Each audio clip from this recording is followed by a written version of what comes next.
Some people think the government should provide free housing, while others believe it is not the government's responsibility.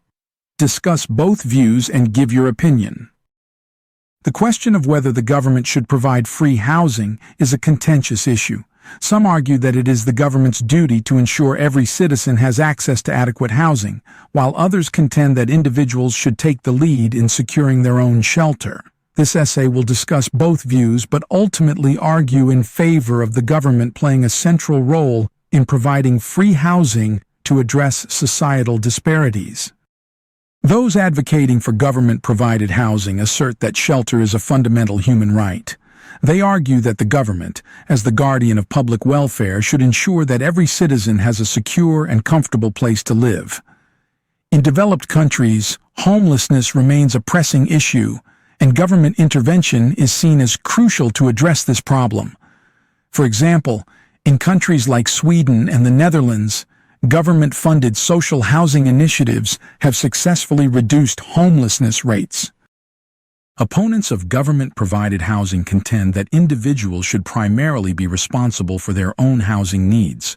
They argue that relying on the government may lead to dependency and diminish individual accountability. Instead, they suggest that initiatives such as affordable housing programs, tax incentives, and private sector involvement can be more effective in addressing housing issues.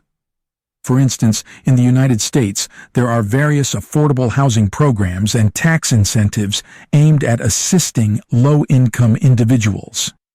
However, despite these efforts, homelessness remains a significant challenge in many urban areas.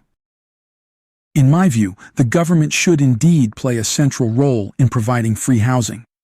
Shelter is a basic human need, and relying solely on individuals to secure their own housing can perpetuate societal inequalities.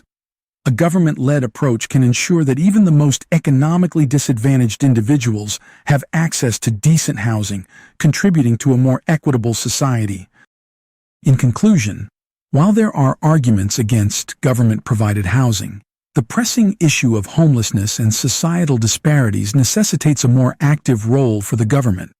By taking responsibility for ensuring housing for all citizens, the government can contribute significantly to creating a more just and inclusive society.